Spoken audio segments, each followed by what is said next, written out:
The following live presentation was recorded at a conference sponsored by FAIR, the Foundation for Apologetic Information and Research.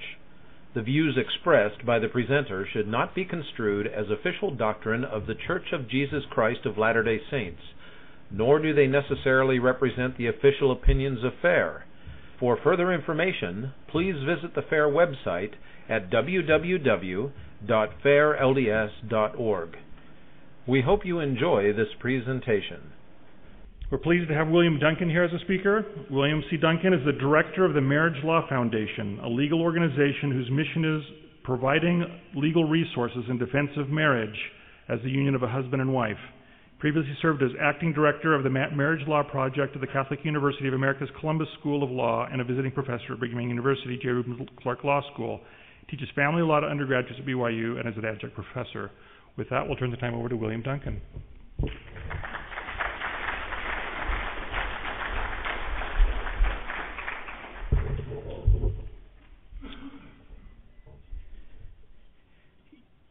You will perhaps be surprised in my presentation because it's not anything you've heard about lately. It's kind of an obscure topic.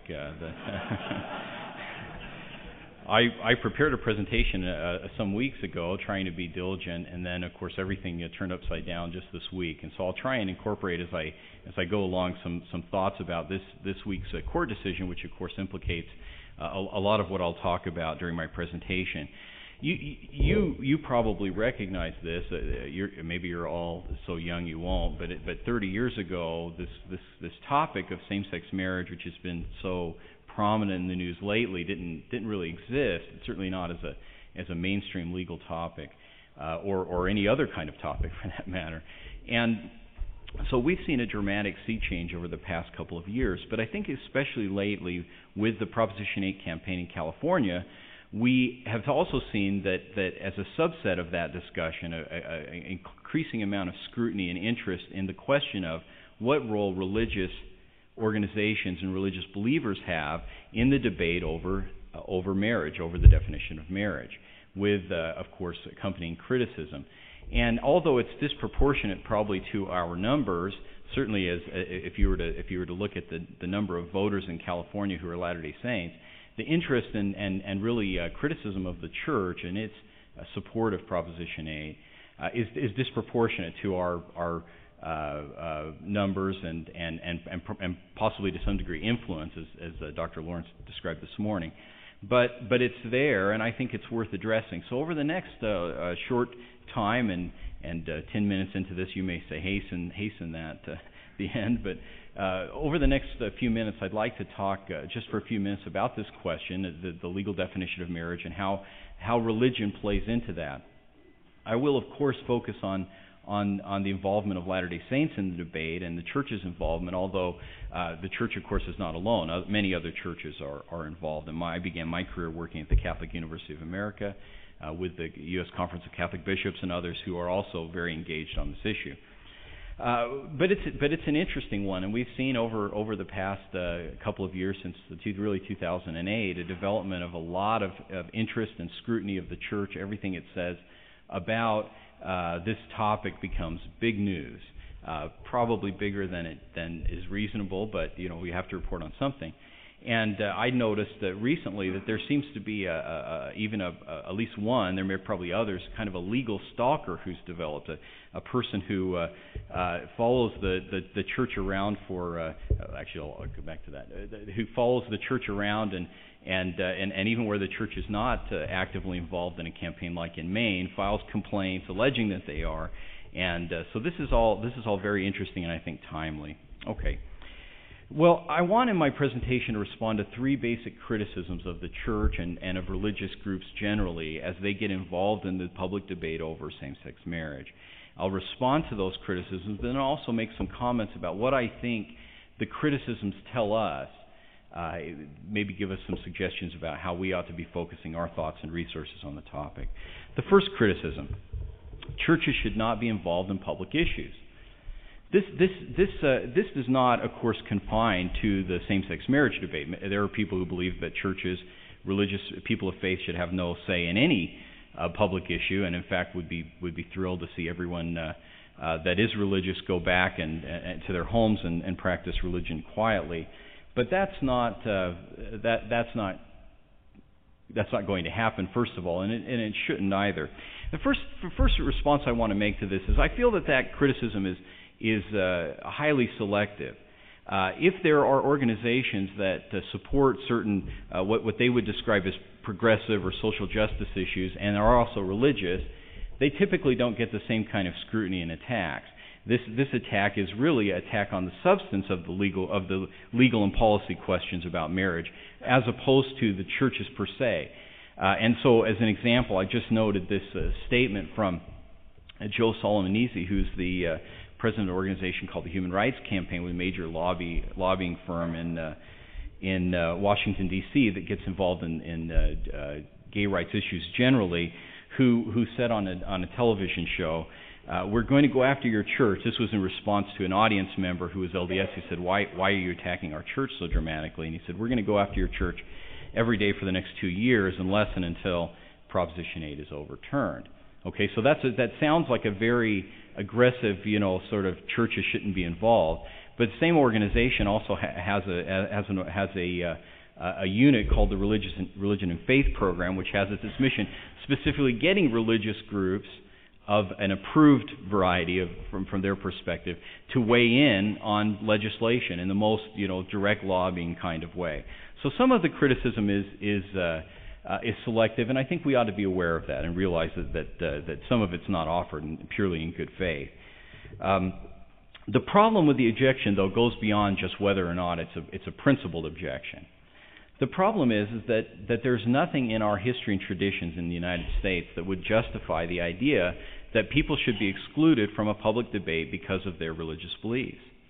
Right? I ought not probably have to belabor that point, because it should seem obvious to us as we look at the history of the United States.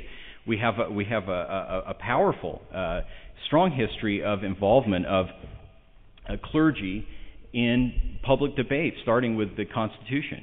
In the founding era and the framing of the Constitution. So those of you who are familiar with constitutional history might have seen a series of volumes, political sermons of the American founding. So the United States, at least, has always had robust involvement from people of faith in the religious debate, and that ought to be the way it should continue. And believers should not feel cowed in any way as they participate in public discussions. They have a right just as every citizen has a right. It's one of our principles of our free society. One of the other core problems, though, with this objection that churches should not be involved in public issues is the way it views religion, the intrinsic understanding of religion it advances. It sees religion as a tool for achievement of other ends. Okay, so in the example I gave that was illustrated on the last slide, some groups feel it's appropriate for religions to be involved as long as they take a view on issues that they feel comfortable with. But when churches get involved in a way that they don't like, then they say, well, no, churches, you shouldn't have a say in this. That's a deeply troubling view, and I hope again that's a reasonably obvious point. It's the exact opposite, of course, of the way religious believers understand their belief. They don't see themselves as advancing some kind of public or political goal. They see themselves as acting on their doctrinal and faith commitments, which may at times have public implications, and that's clearly the way that the church is involved as an organization, and Latter-day Saints as individuals are involved in this issue. So I think that's a key thing to note. I've noted on the slide an interesting quote from an activist who singled out the LDS Church and said, "I'm not intending to harm the religion. I think they do wonderful things, nicest people. My single goal is to get them out of the same-sex marriage business and back to helping hurricane victims." Okay, what's the problem with this?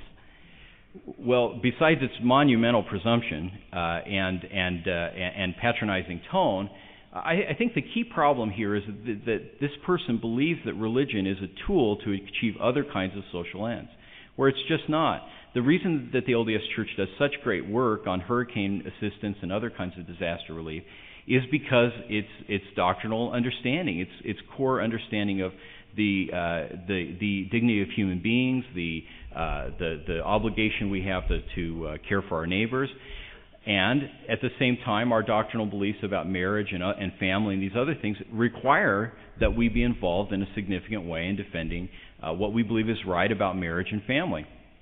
If you take away the core beliefs, then there's no involvement. So you can't pick and choose which issues churches should be involved in. They need to be allowed the freedom to do that for themselves, and clearly that's been reflected in our policy in the United States. But I think that's being threatened, and so this goes to the next point. Although let me perhaps say one thing before I address that.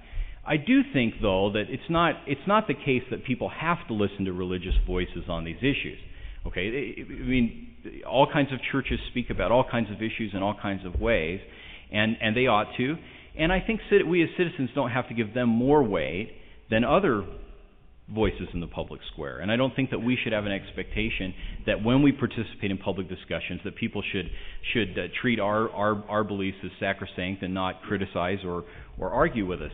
I think that this point makes clear to those who want to be involved that they ought to be involved in a way that shows respect for the fact that many people will not agree and many people will not even understand the nature of our concerns, right, on these issues. I think the church has done a nice job and set an example for us on this with their document issued during the Proposition 8 campaign called The Divine Institution of Marriage, because on the one hand it does describe the church's doctrinal concerns over the issue of marriage, but it also tries hard to include arguments from social science, from empirical data, from observation, and cites the sources who are not Latter-day Saints at all in making their argument. In other words, trying to speak the language of other people so that they can understand what the church is arguing, what it's saying, and I think that shows respect and civility. I also very much like the new campaign from the U.S. Conference of Catholic Bishops, which talks about marriage, and again in terms that I think are apprehensible to believers and non-believers alike. I think that's very appropriate. Okay. So let's dig deeper here. What concern is raised for us by this criticism? What should we learn from this criticism? I think the first is that there really is a movement among some people, certainly in elite circles, to harness religion, to believe that religion has no purpose other than to serve some other social or political end. I think we have to be aware of that. I use the word harness because it was used specifically in an article I read some time ago from an activist who said, we should continue to harness progressive religious believers and use their messages. But using and harnessing, these are the kinds of terms that are not really consistent with our understanding of religious liberty. And I think it's important for us to keep that in mind as we engage in this debate. The other thing is that I think we also have to be aware that this kind of discussion, this kind of thinking where religious groups and religiously motivated individuals are not allowed in the public square is threatening to put us into a world of secular orthodoxy where there are certain right and wrong viewpoints that no one is allowed to transgress. No one's allowed to say anything contrary to.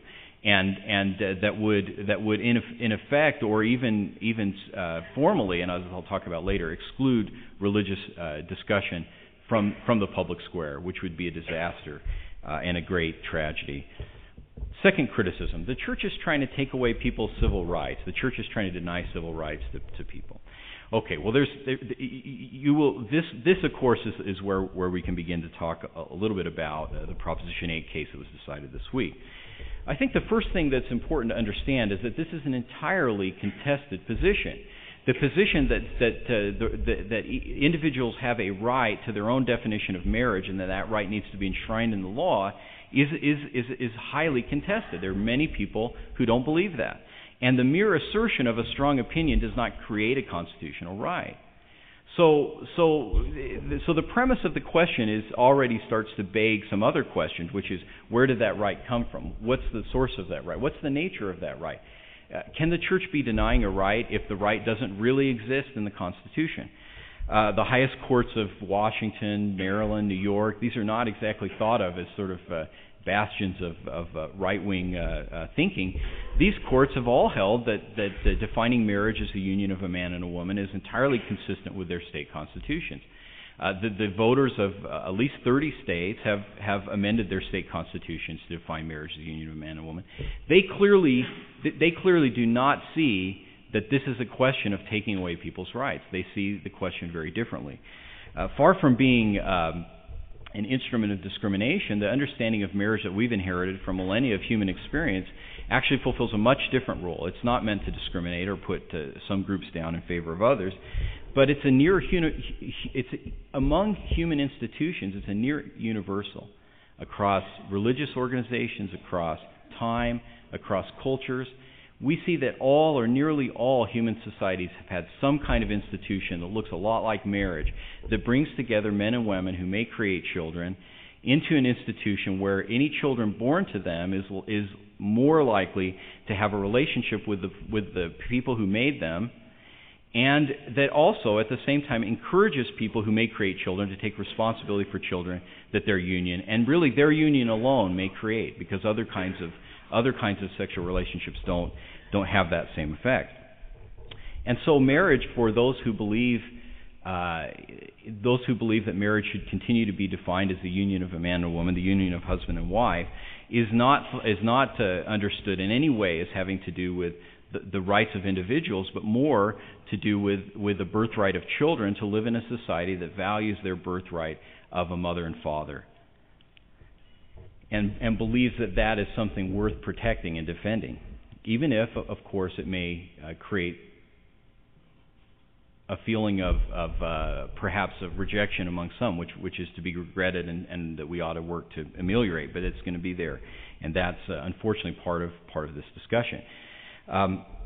Again, I want to point out, strong opinions don't equate to constitutional entitlement. So you can't say the church is trying to take away rights when it's not clear that the right exists in the first place.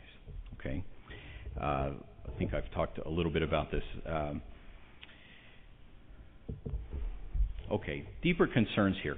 What should we be concerned about when we hear this criticism that the church is trying to take away rights? Well, let's talk for a second about this as it relates to the decision this week from Judge Von Walker in the U.S. District Court in Northern District of California. You probably know from reading the news that Judge Walker ruled that Proposition 8, which had been supported by many religious groups, including the LDS Church, as well as many non-religious people,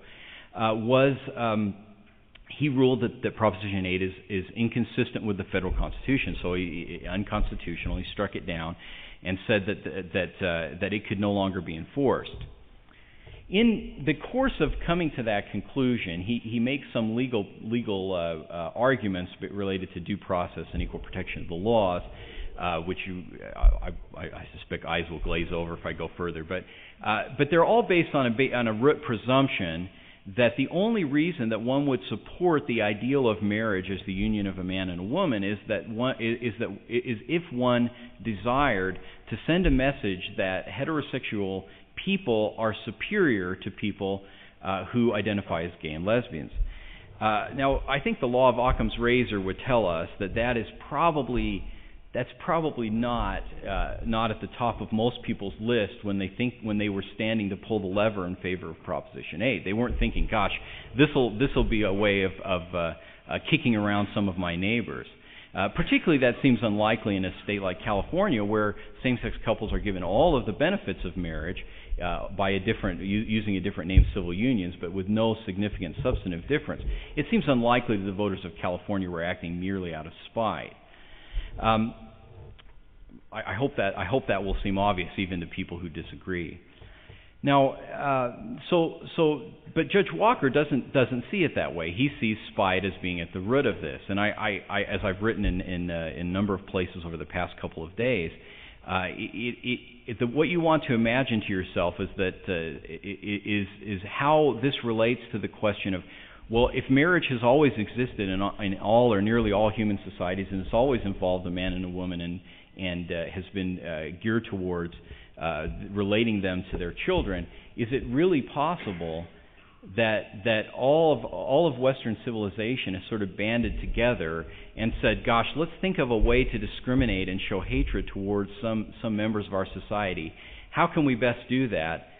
Let's create this thing called marriage. That would be the way to kick out at people we disagree with. It seems to be an unlikely and plausible explanation for Proposition 8, but it's the one that the judge accepted. So what's really at work here? Well, I think there's a couple of things. The right that Judge Walker believes he is vindicating is not the right that we would think of if we were to say a person has a right to marry. The idea of a right to marry, of course, arose in the context of interracial marriages, where a number of states had these odious laws that said that people could not marry another person solely because of their race. And not surprisingly, given the fact that our Constitution specifically addresses the question of racial discrimination, the court said that's not reasonable. That's an inappropriate restriction on the ability of people to enter the marriage institution. But they didn't say that the marriage institution has no meaning at all and that it's infinitely plastic. They just said racial classifications have no place. That's the right decision. But what we're looking at here is not the same thing. It's not a right to enter into the institution of marriage as it's always been understood. It's a right to remake the institution of marriage to achieve an entirely different end. Maggie Gallagher, who was until recently the president of the National Organization for Marriage, calls the right that the court is trying to vindicate an equality right on steroids. Not just a right to equal access to benefits, which again are already available in California, but a right to have other people, or a right to live in a society that in which disagreement with your position is seen as morally wrong. It relies on the idea that someone's sexual orientation is an inborn characteristic that can have no moral consequences for anybody, regardless of its expression, and that cannot be subject to any legal regulation. Now, the irony, of course, of this, as we've seen recently in the U.S. Supreme Court case involving the Christian Legal Society, which wanted to have a chapter at Hastings Law School, is the court is using the exact opposite way of looking at religious freedom. It says, look, our cases don't allow us to make a distinction between status of being a person who identifies as gay and lesbian on one, or gay or lesbian on one hand, and acting on those beliefs, acting on that orientation in one way. That's not allowed by our cases. But on the other hand, we would allow universities to say to a religious group, you're free to believe whatever you'd like as long as you don't bring those beliefs into the public discussion. Right? So we're seeing a dramatic reversal of the constitutional doctrine. Recognizing this right, of course, would necessarily mean stigmatizing religious beliefs about sexual morality as discriminatory. They would have to be treated that way in order for this right to exist. And that's because these beliefs are founded on the idea that all sexual conduct, whatever the predilection the person may experience, ought to still be judged by an objective standard. All of this suggests to me that C.S. Lewis's comment has more than theological import when he said that pride gets no pleasure out of having something, only out of having more of it than others. It seems ironic to me that an activist movement, which often uses pride as its slogan, would not be satisfied to have the same access to the institution of marriage that everyone else has, right? The ability to marry someone of the opposite sex because that relationship alone is the relationship from which children are born.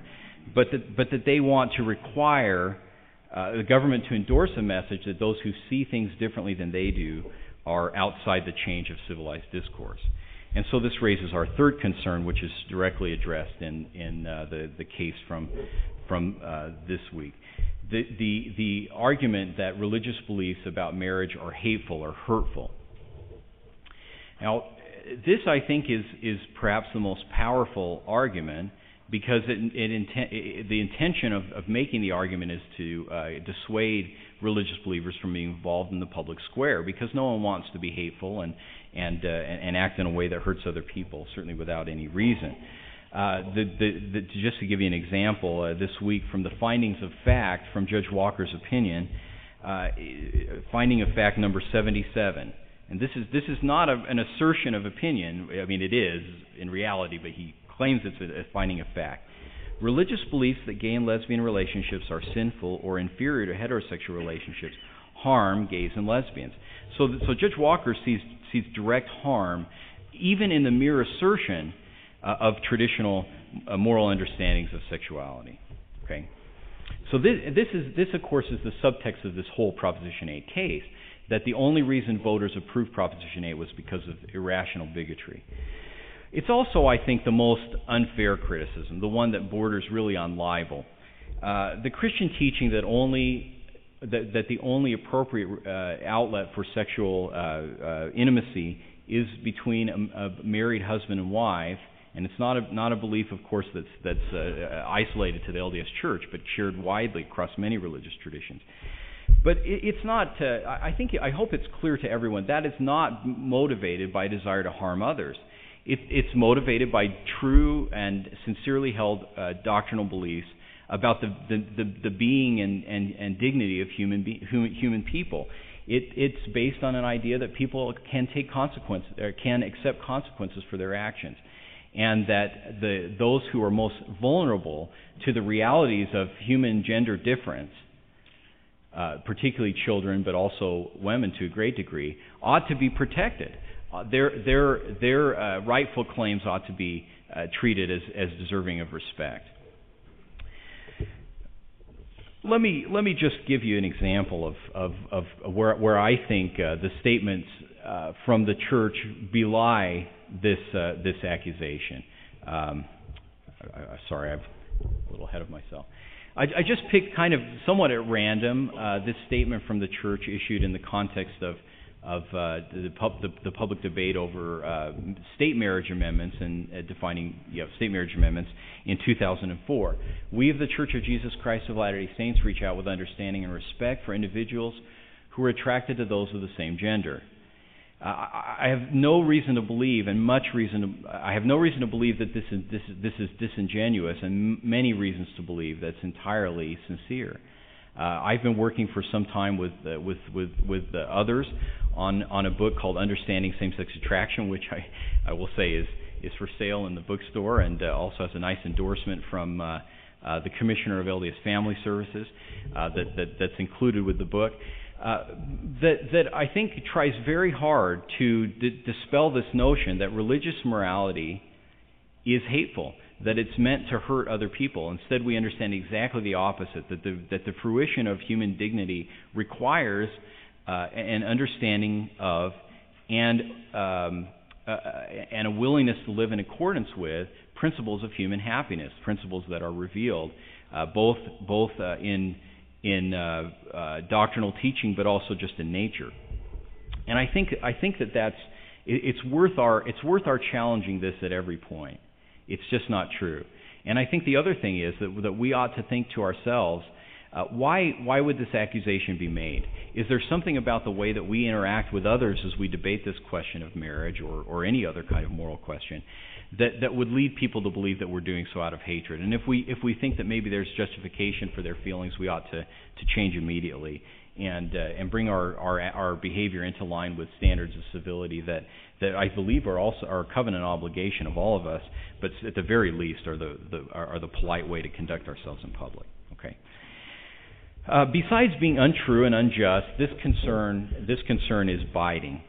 The accusation of hatred is a real threat to religious liberty as we understand it now, because if the accusation is accepted, then any conflict between religious liberty and other kinds of claims for rights invariably require religious liberty to yield.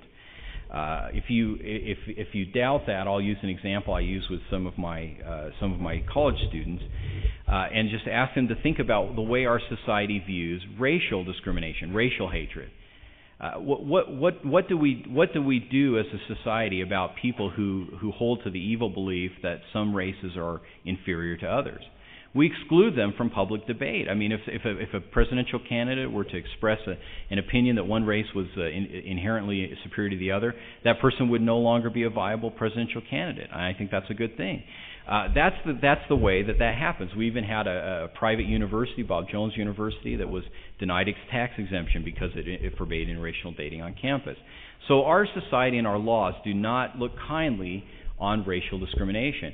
So then just think of the corollary. If we accept the notion that the religious standards of morality that have been with us for so long are actually nothing but mere manifestations of another kind of bigotry, why would we expect that the law would not treat religious believers in the exact same way that we treat people who are bigots based on racial prejudice? And to some degree, we've already seen some of this happen, as we've seen conflicts between religious liberty and other kinds of rights claims. I've just noted a couple here that I think are reasonably well known, but there are others. A wedding photographer in New Mexico who's fined for refusing to participate as a photographer in a same-sex commitment ceremony.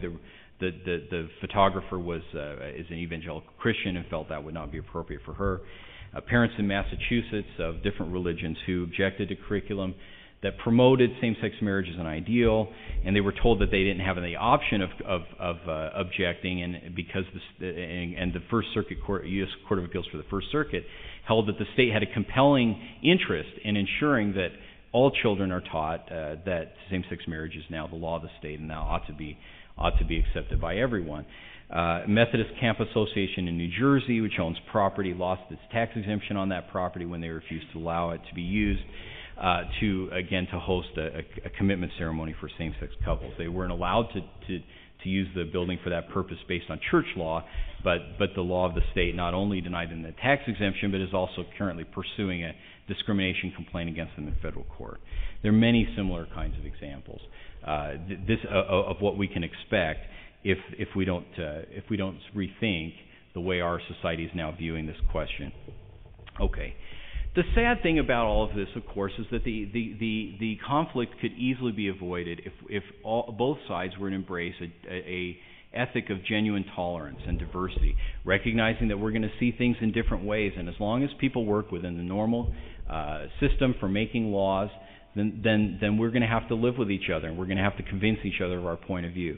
Right now, that's not happening, and that's why we're dealing with the question that we are. I want to just say in conclusion that I don't think there's any reason that members of the LDS Church or of any religion should feel abashed in participating in public discussions about issues that they believe have moral import. They have that right. They have that obligation to be involved, to say things and of course to say them in an appropriate way with civility and kindness, but to speak out and to speak their minds on the questions, even if they don't agree with prevailing orthodoxy. The threat of their feeling that they no longer can, the threat of our feeling that because we have religious beliefs we can't speak on public issues is too great.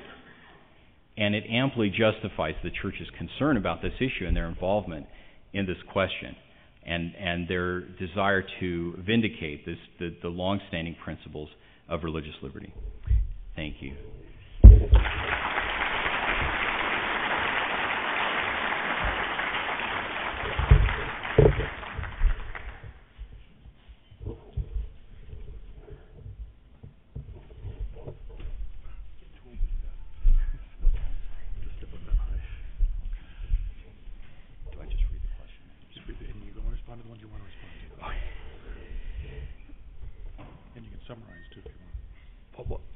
There's speculation that as homosexual marriage gains more acceptance, the Church will change its stance and endorse same-sex marriage.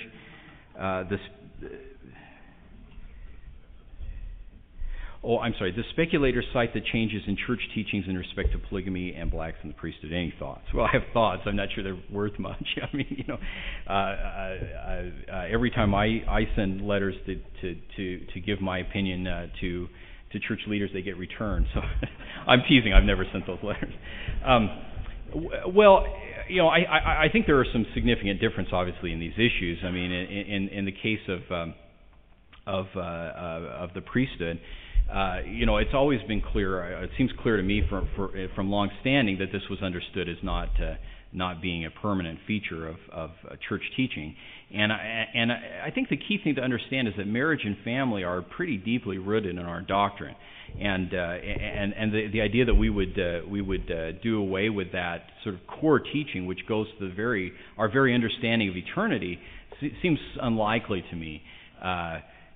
I mean, I hope you're getting my understatement. That seems so unlikely that I don't even entertain the thought. I think it's wishful thinking on behalf of people who would like to change the way the church teaches on these issues. I think what's more likely is that as time goes on, people in other faiths are going to appreciate more and more that the church not only takes seriously its obligation to speak in the public sphere, but is actually making a good faith attempt to teach its members to do better personally on questions of family. I have a feeling I'm not going to get through these. I better go quickly. If the U.S. Supreme Court agrees, will the church be forced to allow same-gender couples to be sealed in the temple? I don't believe so. The United States Supreme Court has never interpreted the First Amendment in such a restrictive way. So I don't think that. I think this is cold comfort to us, though, because being forced to recognize a marriage that we think is contrary to our teachings, it is kind of the most extreme example. There are all kinds of lesser conflicts between religion and these kinds of rights claims that are likely to be accepted, and I gave you some illustrations of some. I mean, we are very likely to see challenges to tax exemptions. We are likely to see challenges to people who are in the public square as business owners or as religious organizations who run adoption agencies or things like that. So I think we should be worried there, not so much about what's going to happen in our temples. In many ways, people who are critical of religious influence in public life think that's exactly where we should do everything, away from the public, away from public sight, out of public eye.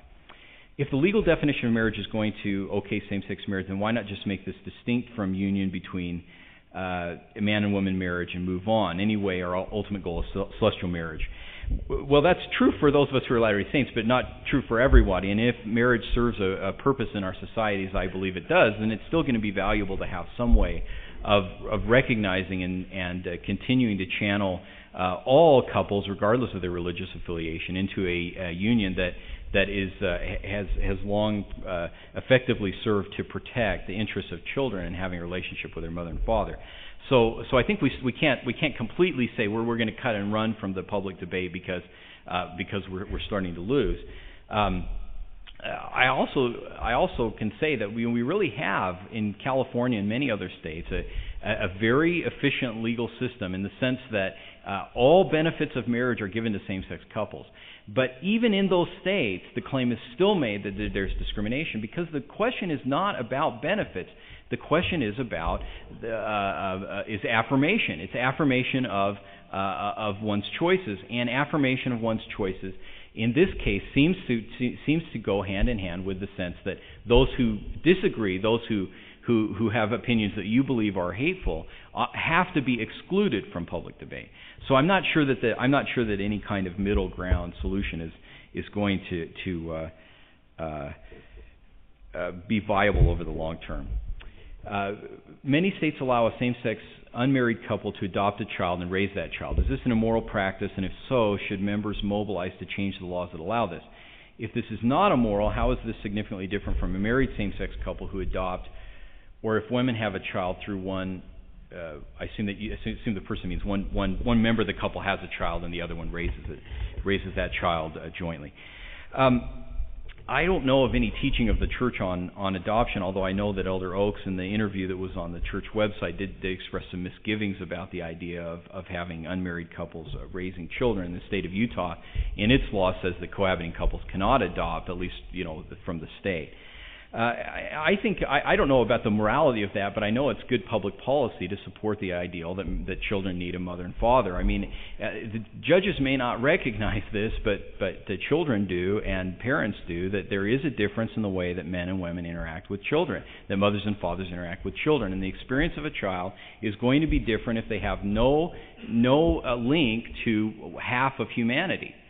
And I think it's also important to note that adoption is really an exceptional circumstance. It's a great exception.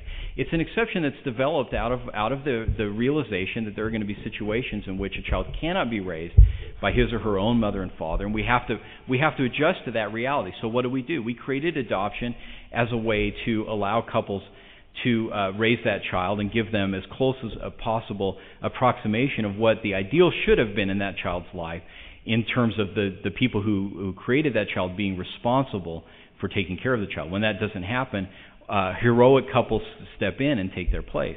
I think to the degree our adoption laws reflect the ideal, I think we're better off.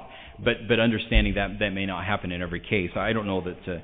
I've never seen any teaching from the church that members should become actively involved in trying to change adoption laws. What are the chances that Judge Walker's opinion will be thrown out by a higher court? Let me just address that one first. It depends. That's a good answer for a lawyer to give. It's kind of the answer we give to every question. It kind of depends. It depends first on the panel that's chosen, right? That's assigned to the case on appeal. The U.S. District Court in Northern California is in the Ninth Circuit Court of Appeals, somewhat infamous circuit, that has a reputation for issuing kind of wild and unmoored opinions, and so there is some speculation that their chance at the Ninth Circuit is of having this decision affirmed on appeal is good. I would like to hope that that's not true. I would like to hope that courts will see through this idea that the only reason people would support marriage is because of a homophobic conspiracy. I don't think that holds water, and I think judges will see through that, and I hope the U.S. Supreme Court will. I should say that those who are kind of really interested in this question might want to note that the U.S. Supreme Court does not have to take this case. They could decide not to hear it, even if it's appealed to them. In most cases, they get asked to hear, they don't hear, and so there is a very decent chance that we won't get a hearing from the U.S. Supreme Court. That chance is less likely, though, if the Ninth Circuit finds in favor of Judge Walker's opinion, because if that happens, California, Oregon, Washington, Idaho, Arizona, and Hawaii will all then be required by the Constitution to change their definition of marriage to include same-sex couples, and then you'd have all the rest of the country that's not required by the Constitution to do that. And so, in fact, in the Eighth Circuit, which is Nebraska and some of the states surrounding it, have the opposite, have a court decision saying the opposite. So this would clearly create a lot of legal confusion. So the U.S. Supreme Court would be more likely to take the case in that event. A second question: Did polygamy's how am I on time? You're doing fine. Okay. Did polygamy's defeat set legal precedent that will be useful in defeating the idea of same-sex marriage? Sorry. I don't want to. Okay. All right. I'll keep trying, and I can go outside and just keep answering questions for those who want to hear if it's that interesting. Well, the polygamy precedents were not treated as precedents about marriage per se, although they are interesting in that regard. They were treated as questions about the outer reaches of religious liberty. In other words, if the law prohibits something for everybody, can the fact that you have a religious belief trump the kind of normal civil law, right? Because everybody was forbidden in the 19th century to practice polygamy, and in defense of the practice, in prosecutions, the argument was, well, we're only doing this because of religious belief, and so under the First Amendment, because religious liberty is protected, we should be allowed to practice polygamy without prosecution. And I don't mean persecution. I mean there's going to jail without being sent to jail, which is not so you see that there's not a direct parallel with the same-sex marriage question. And the U.S. Supreme Court said in those cases, particularly Reynolds versus the United States, but some others too, that no, if a law is neutral to all people and doesn't single out religious groups, then that law is constitutional, even if it has the effect of perhaps infringing on religious liberty. I think that there's some truth in that and some that's not true. I mean, I think that the government ought to be able to have to show a compelling reason why it should restrict religious freedom. There may be cases if you had the example that the court used in Reynolds was, well, what about a religion where widows are put on the funeral pyre and burnt up? Should we have to accept that? Well, no, but you can see that it would be reasonably easily to articulate, certainly from the woman's point of view, a compelling state interest in protecting her from that religious belief. And so if if courts can show that that's happening in these polygamy cases, then that would be reasonable. But I hope that's responsive to that question. Was it legal that all Californians who donated to Yes on 8 had their names released to the public? Your thoughts on this? It's certainly legal, but it's a very bad policy to start. You have to think about this. Starting with in the beginning of our experiment as a constitutional republic, we had the most important defense of the Constitution, the most important arguments for ratification came from a guy whose name was Publius, which of course wasn't his real name. They were anonymous. The Federalist Papers were issued anonymously, and no one has thought that there's some kind of fundamental right that's denied by people stating their opinions and being involved in the public square without setting themselves up for intimidation. And the reaction to support for Proposition 8 has only made it more likely that people are going to want to be anonymous because of fear of reprisals. I don't think people would be concerned really about supporting Proposition 8, giving money, if they were not afraid justly of being attacked for doing so. So I think that the problem there is really a problem of civility or the lack thereof. It's not so much a legal problem. The U.S. Supreme Court is actually hearing a case right now on this question of whether or not people can keep their names. Whether people who sign petitions in favor of a traditional marriage would be able to keep their names private. And my guess is the court will say no, they do not have that right. In fact, maybe the court has even decided it already. Have they decided already? So I'm a little behind. So the court has said no. So there's no legal right to do that. Morally, I don't see any reason why people shouldn't be protected as they get involved in these public issues. I don't really want to answer this question, but I will because I'll be asked at some point. Is it true that the judge in the Proposition 8 case is gay? Is there a conflict of interest there?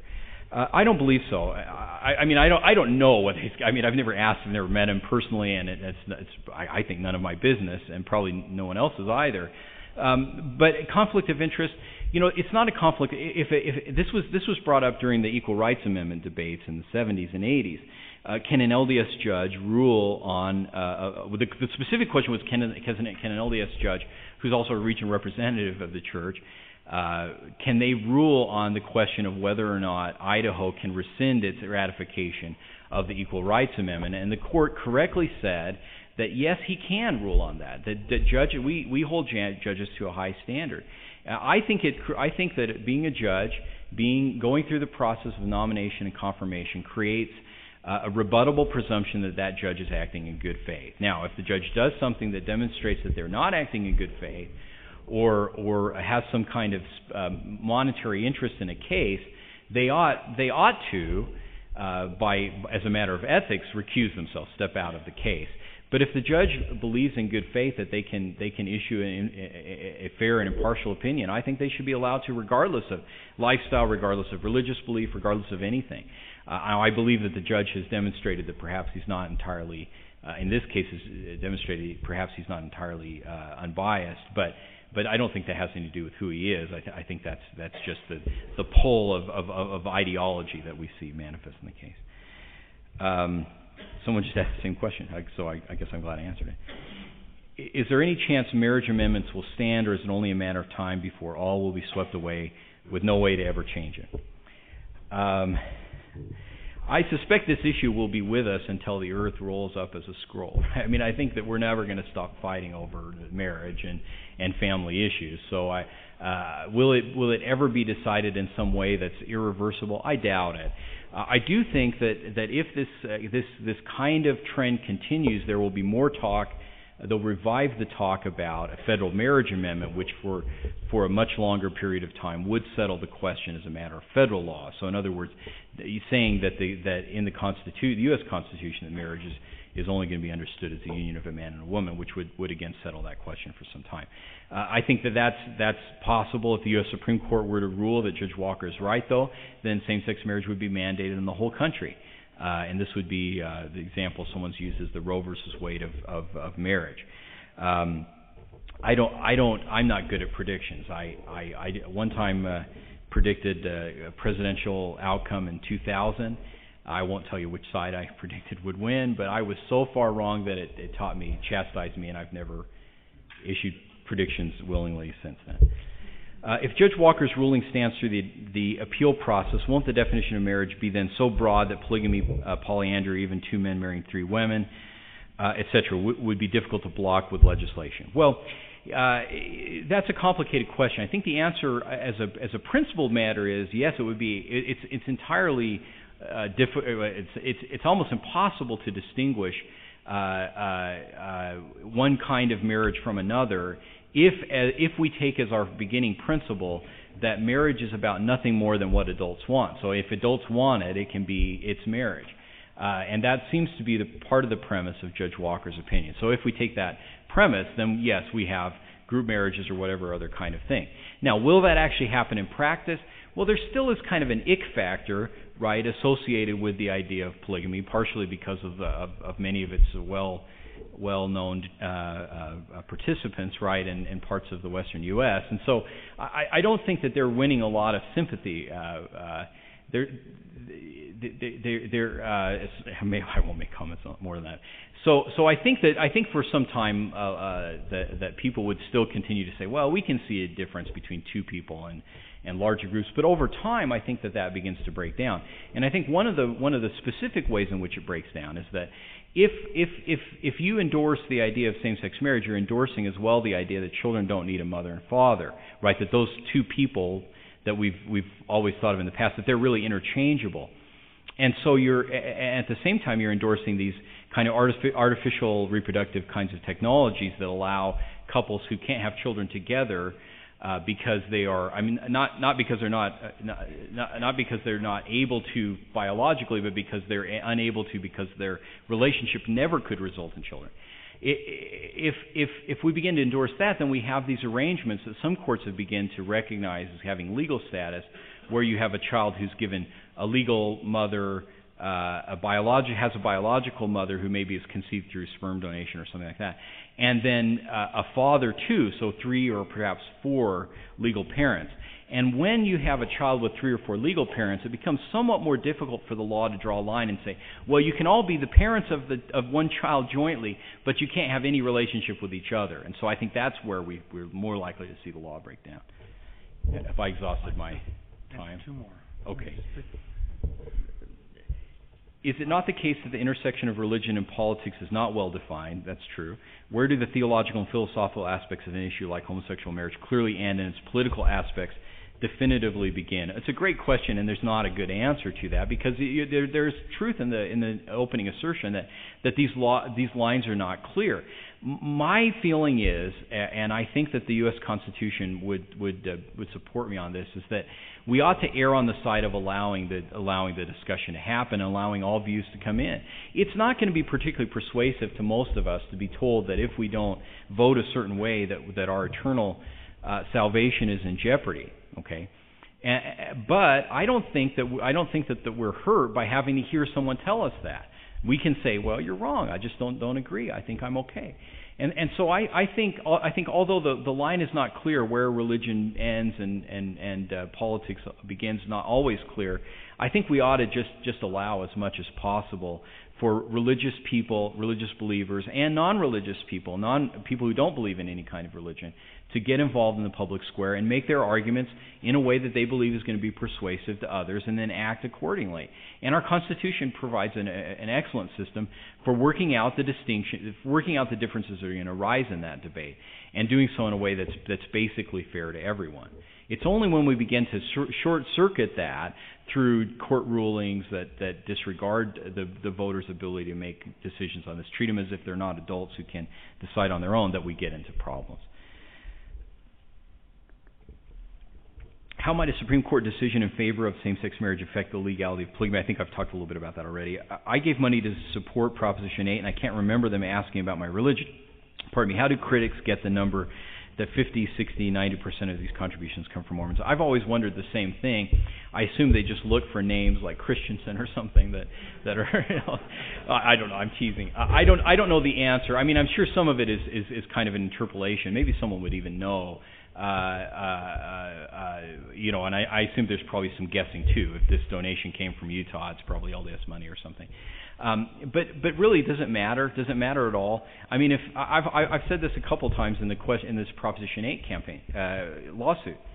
If people pull the lever for Proposition 8 because they like the number 8, I like the number 8, you know, or they say 8 is the age of accountability, so I just like the number 8. I'm going to vote for everything that has an 8 in it. I don't see any reason why that's invalid. It may be a dumb reason to vote for something, but it doesn't make it unconstitutional, right? So our involvement in public issues, it should not be policed based on our religious beliefs. That goes somewhere that we've never wanted to go as a country before, and we have sometimes gone there, but we've always regretted it, and so we shouldn't go there again. Thank you very much.